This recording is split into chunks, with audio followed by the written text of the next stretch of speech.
TV KPM.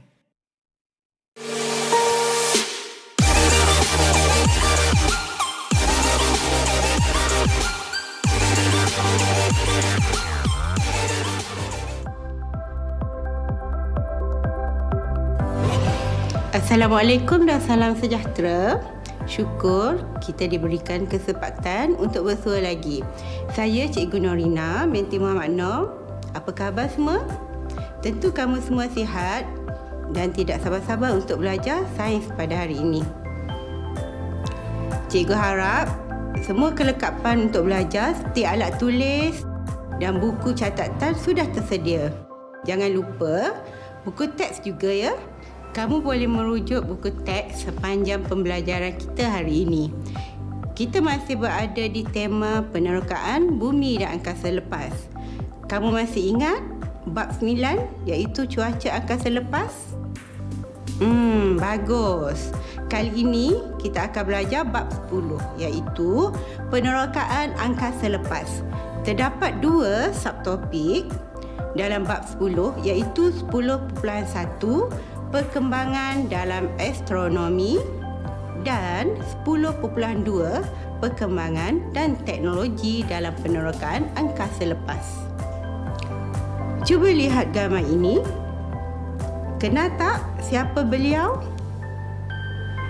Inilah angkasawan Malaysia yang pertama iaitu yang berbahagia Datuk Dr. Sheikh Muzaffar Shukor Al-Mashri bin Sheikh Mustafa.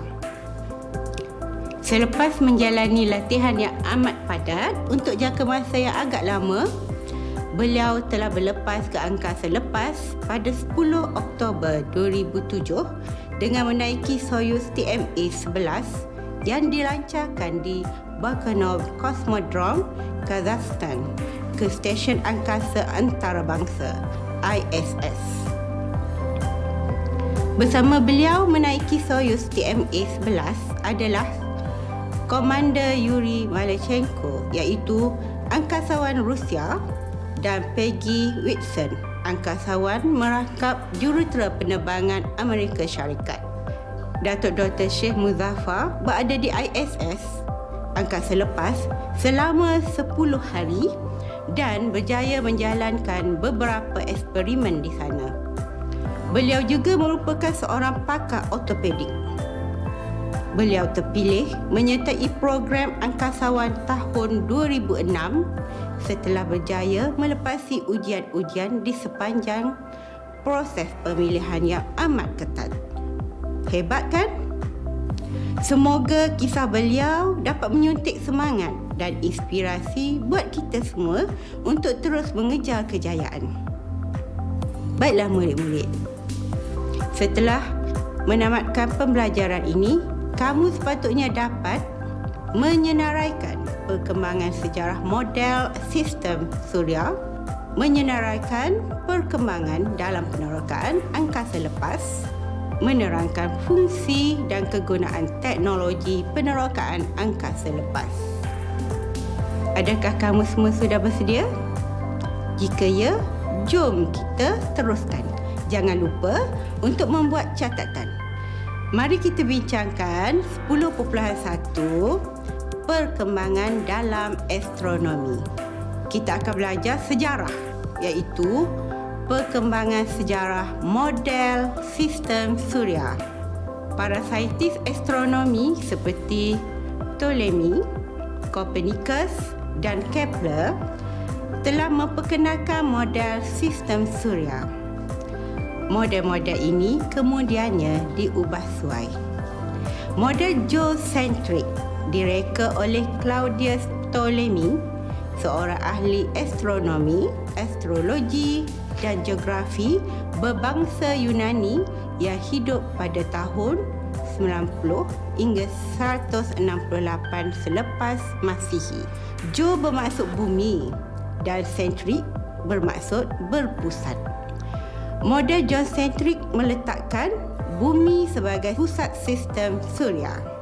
Bumi adalah pegun, manakala matahari, bulan dan planet-planet lain mengorbit mengelilingi bumi dalam orbit membulat. Model sistem suria seterusnya adalah model heliocentrik. Model ini direka oleh Nicholas Copernicus yang hidup pada tahun 1473 hingga 1543. Copernicus merupakan ahli astronomi, matematik, ekonomi dan doktor yang berasal dari Poland. Helio bermaksud matahari dan sentrik bermaksud berpusat. Model heliocentrik meletakkan matahari sebagai pusat sistem suria. Bumi berputar pada paksinya dan beredar mengelilingi matahari dalam orbit membulat. Pastikan kamu membuat catatan ya, murid-murid. Jika tidak, nanti lupa. Mari kita lihat hukum Kepler pula. Hukum Kepler adalah pengubahsuaian dari model heliocentrik.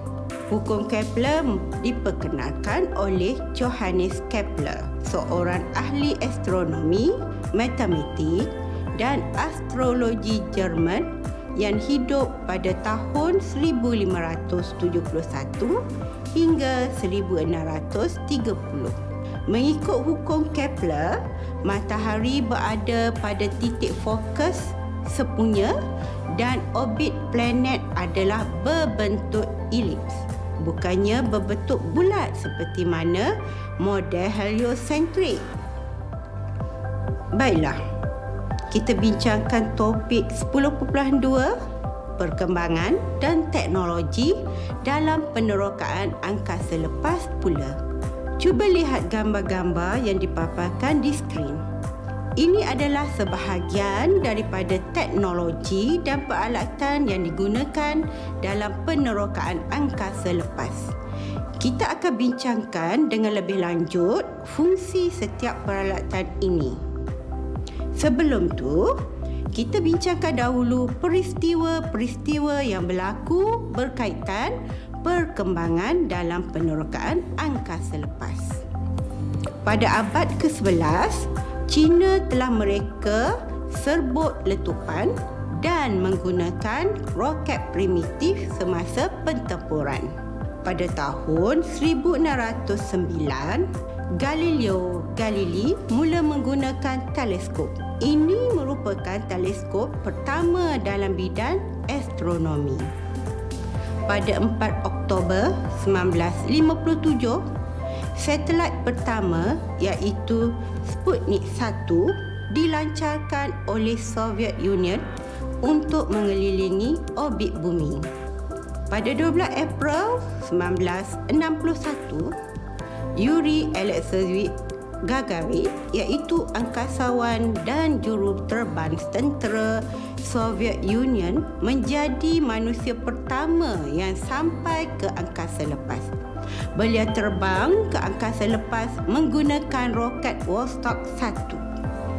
Pada 20 Julai 1969, menggunakan roket Apollo 11, Neil Armstrong menjadi manusia pertama yang berjaya berjalan kaki di permukaan bulan. Beliau merupakan angkasawan dan jurutera aeronautik Amerika. Tahukah murid-murid, Neil Armstrong juga mempunyai kejayaan sebagai juruterbang tentera laut, juruterbang ujian dan profesor kejuruteraan aeroangkasa di universiti. Hebat bukan? Murid-murid bolehlah mencari maklumat berkaitan beliau di internet. Semoga kisah beliau menjadi sumber inspirasi untuk kamu semua. Pada tahun 1973, Pioneer 10 iaitu pesawat robot angkasa berjaya dilancarkan buat pertama kalinya oleh NASA.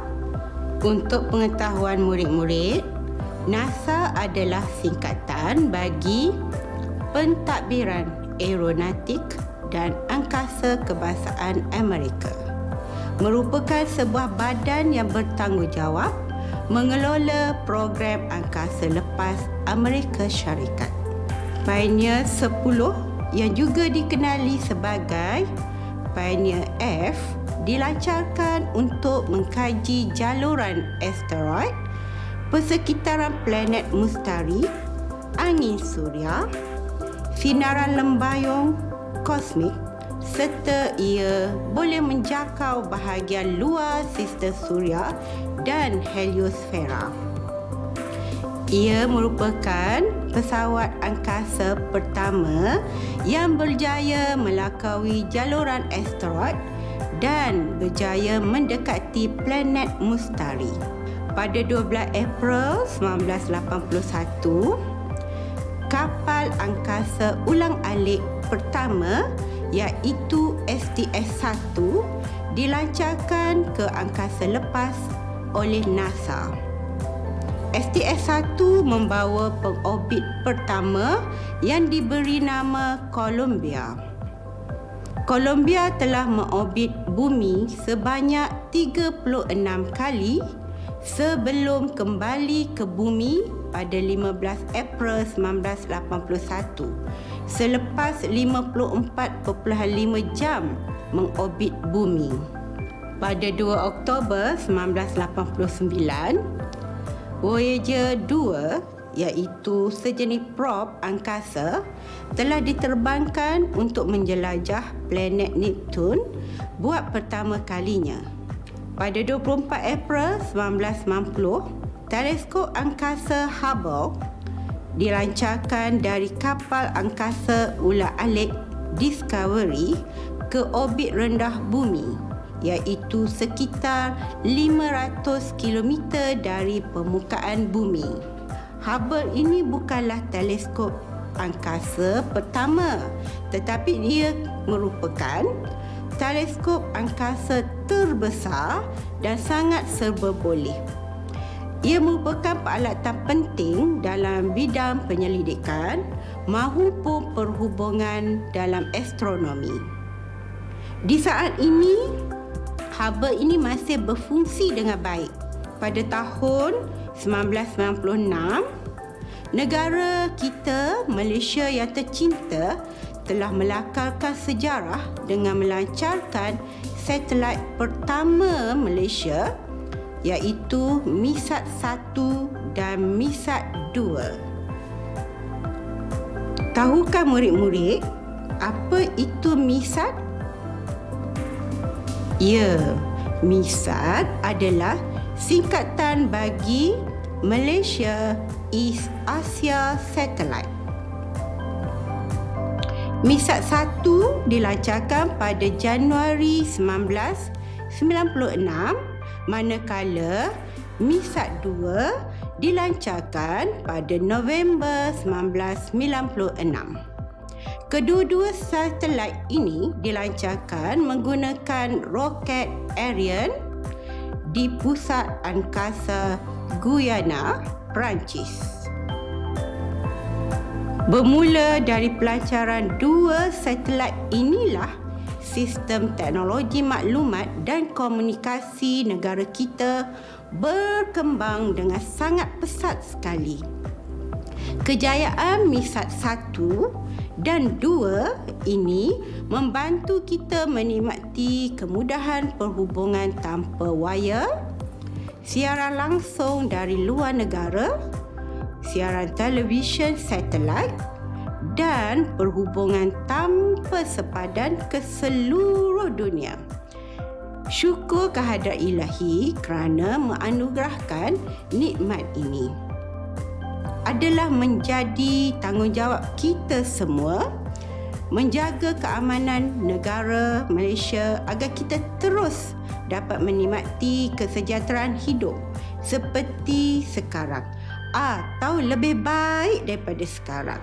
Pada 26 September 2000, sekali lagi Malaysia melakarkan kejayaan dengan melancarkan mikrosatelit pertama iaitu Tiongsat 1. Projek satelit ini direalisasikan melalui program pertukaran teknologi dan latihan antara Aeronautik Teknologi Sdn Bhd ATSB Malaysia dan Surrey Satellite Technology United Kingdom.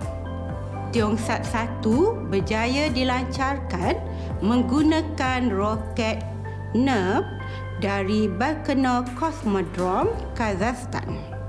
Pada tahun 2002, Agensi Angkasa Negara atau Angkasa ditubuhkan. Angkasa merupakan agensi kerajaan Malaysia yang ditubuhkan untuk memajukan pendidikan dan penyelidikan sains angkasa serta membantu kerajaan melaksanakan dasar angkasa negara. Agensi ini berada di bawah Kementerian Tenaga, Sains, Teknologi, Alam Sekitar dan Perubahan Iklim Malaysia. Angkasa digabungkan dengan Agensi Remote Sensing Malaysia ARSM membentuk Agensi Angkasa Malaysia atau MySA. Program angkasawan negara yang bermula pada tahun 2006 telah dilancarkan oleh Angkasa menyaksikan seorang anak Malaysia iaitu Datuk Dr. Sheikh Muzaffar Shukor Al-Masri bin Sheikh Mustafa berjaya dihantar ke Stesen Angkasa Antarabangsa ISS pada 10 Oktober 2007. Objektif program angkasawan negara adalah meningkatkan imej negara dan menanamkan minat di kalangan generasi muda terhadap bidang sains dan matematik.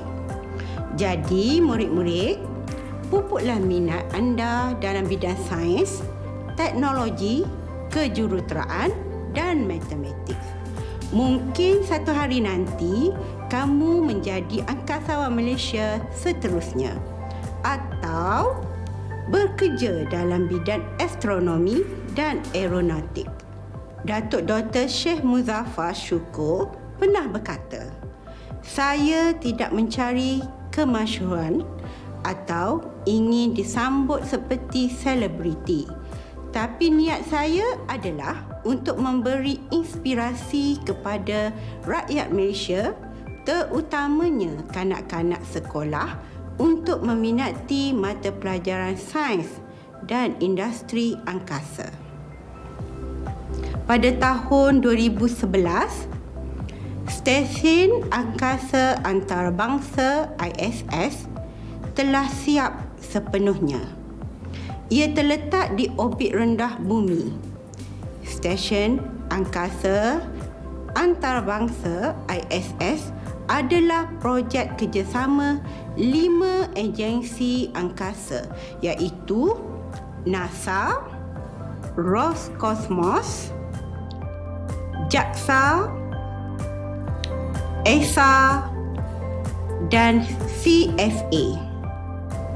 Baiklah murid-murid, sebentar tadi kita telah membincangkan dengan panjang lebar tentang perkembangan dalam penerokaan angkasa lepas. Mari kita bincangkan aplikasi teknologi dalam penerokaan angkasa lepas dan kepentingannya pula. Ini adalah teleskop angkasa lepas Sextant, teleskop Galileo dan Hubble. Sextant astronomi digunakan bagi mengukur altitud bintang. Teleskop Galileo pula paling kerap digunakan untuk mencerap angkasa. Hubble adalah teleskop angkasa yang sangat besar dan canggih, berada 500 km dari permukaan bumi. Ia sangat berguna untuk mencerap aktiviti angkasa lepas. Ini pula teleskop angkasa Spitzer dan teleskop radio. Teleskop angkasa Spitzer adalah teleskop inframerah yang digunakan untuk mengesan aktiviti angkasa lepas yang sangat jauh. Kebanyakan teleskop yang digunakan adalah teleskop optik. Tetapi berbeza dengan teleskop radio kerana ia mengesan gelombang radio dari angkasa lepas. Roket dan kapal angkasa ulang-alik digunakan untuk menghantar peralatan dan angkasawan ke angkasa lepas. Kapal angkasa ulang-alik boleh dilancarkan dan dibawa balik semula ke bumi untuk digunakan semula. Ia digunakan untuk melancarkan probe atau kuar angkasa dan satelit serta membawa balik satelit yang rosak ke bumi. Bagaimana roket dilancarkan? Pembakaran bahan api roket akan menghasilkan gas panas berkelajuan tinggi yang memberikan momentum yang amat tinggi untuk menolak roket naik ke atas. Ini adalah contoh-contoh satelit. Satelit adalah peralatan teknologi angkasa lepas yang mengorbit bumi untuk menerima dan menghantar maklumat ke bumi. Ia digunakan di dalam pelbagai bidang seperti telekomunikasi, penderiaan jauh, perisikan, pelayaran, kaji cuaca dan lain-lain lagi. Satelit telekomunikasi seperti MiSat-1, MiSat-2 dan Tiongsat-1 milik Malaysia memberikan kemudahan kepada rakyat Malaysia dan sekitarnya berhubung dengan dunia luar tanpa sepadan. Paparan ini pula menunjukkan contoh kuar angkasa atau probe angkasa. Ia merupakan kapal angkasa yang dihantar ke angkasa lepas bagi mengumpul maklumat dan kemudiannya menghantar maklumat tersebut ke bumi. Kuar angkasa tidak membawa sebarang penumpang. Ia mempunyai kamera dan peralatan penderiaan jauh, pemancar radio dan penerima radio bagi membolehkan ia berkomunikasi dengan saintis di bumi. Tidak seperti satelit yang mengorbit bumi, kuar angkasa bergerak jauh ke dalam dan luar sistem suria untuk mengumpul maklumat. Teknologi inilah yang membolehkan kita mendapatkan pelbagai maklumat tentang planet-planet lain dan persekitaran angkasa lepas. Hebat bukan? Penderiaan jauh merupakan kaedah mengumpul dan merekodkan maklumat dari jarak jauh, sama ada menggunakan teknologi satelit atau kuar angkasa.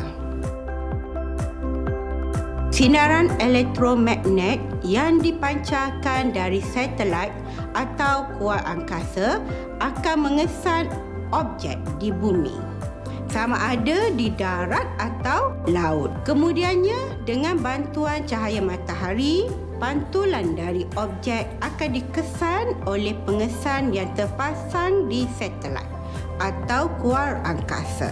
Teknologi penderiaan jauh digunakan dalam pelbagai bidang seperti geografi, ukur tanah, ketenteraan, perdagangan, ekonomi dan lain-lain lagi. Ia juga digunakan secara meluas dalam bidang sains bumi seperti hidrologi, ekologi, meteorologi, oceanografi, glasiologi dan geologi. Tiongsat-1 iaitu mikrosatelit yang dilancarkan oleh negara kita Malaysia juga dilengkapi dengan alat penderiaan jauh. Baiklah murid-murid, bagi menguji kefahaman kamu, mari menjawab soalan latihan pengukuhan ini. Cuba jawab soalan ini. Rajah menunjukkan teknologi penerokaan angkasa lepas. Berdasarkan rajah, jawab soalan berikut.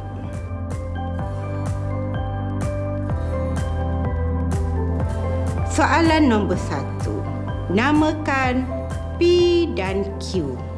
Soalan nombor 2. Nyatakan fungsi-fungsi bagi P dalam bidang cuaca, pelayaran dan telekomunikasi. Soalan nombor 3. Apakah perbezaan antara P dan Q? Soalan nombor 4. Namakan satu satelit semula jadi. Soalan terakhir. Anda ingin menonton siaran langsung perlawanan bola sepak yang sedang berlangsung di Sepanyol. Bagaimana anda dapat menonton siaran langsung tersebut? Kamu boleh menjawab sekarang.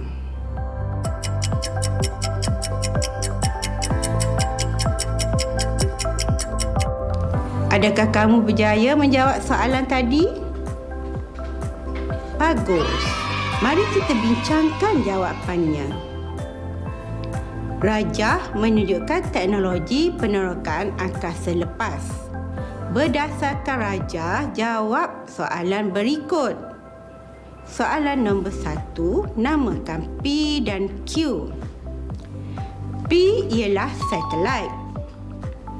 Q ialah kapal angkasa ulang-alik. Soalan nombor 2. Nyatakan fungsi-fungsi bagi P dalam bidang cuaca, pelayaran dan telekomunikasi. Satelit digunakan untuk membuat ramalan cuaca. Oleh itu, kita akan lebih bersedia menghadapi cuaca buruk seperti ribut atau taufan. Penggunaan satelit dalam bidang pelayaran dapat memberi panduan kepada kapal laut dan kapal terbang. Ia juga membantu dalam usaha menyelamat.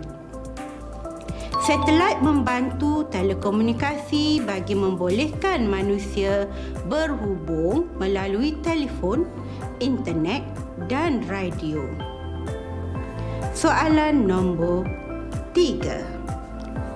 Apakah perbezaan antara P dan Q? Q adalah kapal angkasa ulang-alik.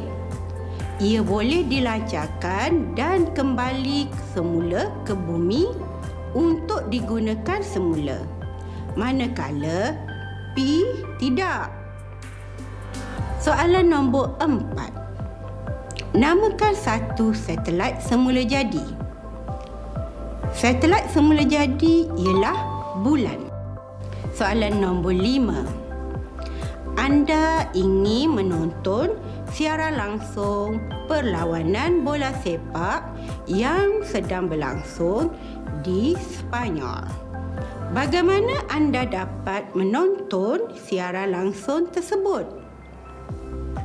Siaran langsung tersebut dapat ditayangkan dan ditonton dengan bantuan satelit. Isyarat elektromagnet dari Sepanyol dihantar dari stesen bumi iaitu di Sepanyol ke satelit di angkasa lepas. Satelit di angkasa lepas akan memancarkan isyarat ke stesen di Malaysia. Maka anda dapat menonton perlawanan bola sepak tersebut secara siaran langsung. Hingga ketemu lagi di lain waktu. Salam sayang dari Cikgu Norina. Jaga diri.